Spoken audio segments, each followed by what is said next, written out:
Hello, hello, hello. You're tuning into another episode of The Wunderkind Show. Today's first topic, the Ravens are about to go through an extremely difficult gauntlet. Look. So, shout outs to Jonas Schaefer, right? I know he covers the team and stuff like that. He had a tweet, right? He had a tweet about what the Ravens are really coming up against for the upcoming 5 or 6 games. And I had read the tweet and I was like, bruh, that's going to be a good test. And the reason why I find it to be a very interesting tweet is because a lot of people said that we've played some bad quarterbacks. Remember, we got off easy facing the Browns. We got off easy facing Atlanta because everyone's backup quarterbacks and so on and so on and so on. So with this next upcoming gauntlet that we have, it's going to be rife with the NFL's best of the best of the best. And what I mean by that is I'm going to read it off, right? Because I'm going to read off the games that we're playing, but then I'm going to tell you what they really mean. So who we're playing, right, are Ravens versus Seahawks, okay?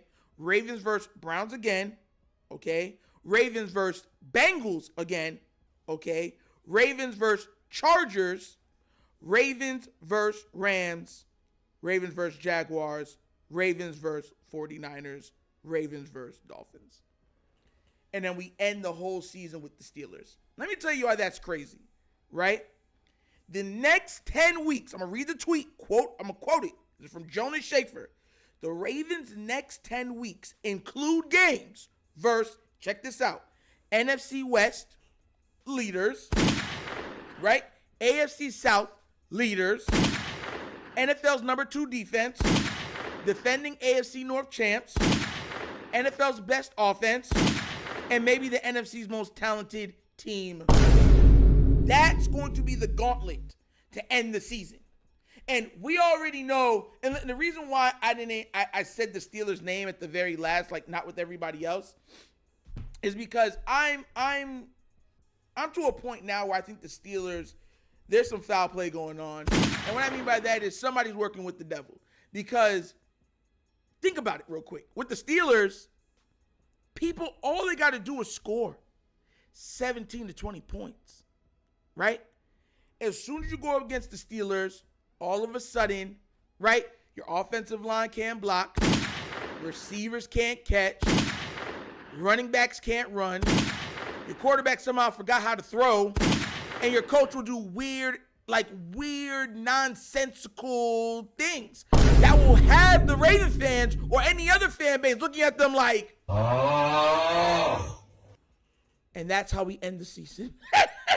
Now I expect us to beat them. But have y'all noticed how anything that could go wrong for a team goes wrong when they play the Steelers? Whatever. But that's who we got to go against, right? That's the gauntlet that is facing us moving forward. This is going to be a very good measuring stick, a barometer, to tell us where the Ravens truly are on defense and where the Ravens are truly on offense. And it goes without saying where they are at coaching, because a lot of these games are going to come down to the wire. How well is the coach using the clock? How well are they using their timeouts? Are they going forward on fourth down in their own territory, or are they taking or kicking off the ball, trying to play the field position, right? Or would you willing to take the 3 points instead of saying, no, we're going to go for 7? All these things will be factors, big factors moving forward, because this is when the NFL ramps up. This is when the games become war, and war becomes pain, and pain becomes pleasure. Because look, everybody knows when it gets to the December months, January and stuff like that, there's no more games. People are ready to take people's heads off. It gets colder. The hits hurt more. It's how much do you really like playing the game? You know where I'm coming from? You were in the warm months. You were comfortable. Now it's time for the blistering cold. It's time for the blistering ice cold rain, hitting your skin, touching your body, and you still got to perform under those circumstances.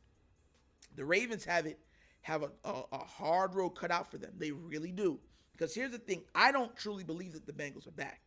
But let's say Nitro is wrong and the Bengals are now gaining steam. That's going to be a very tough game for us. Even though they've played poorly versus Mike McDonald so far, that's going to be a tough game. Why? Because you know they got Chase. They got T. Higgins. They got Boyd.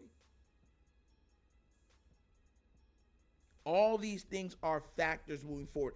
I was sitting there like, man, this kind of reminds me of 2019. Y'all remember when we were going through all them hard teams? 49ers, the Bills, Seahawks, Patriots were 8-0. Y'all remember? Like this is kind of giving me the 2019 vibes. Now, we went on a track and won like, what was it? Like our last,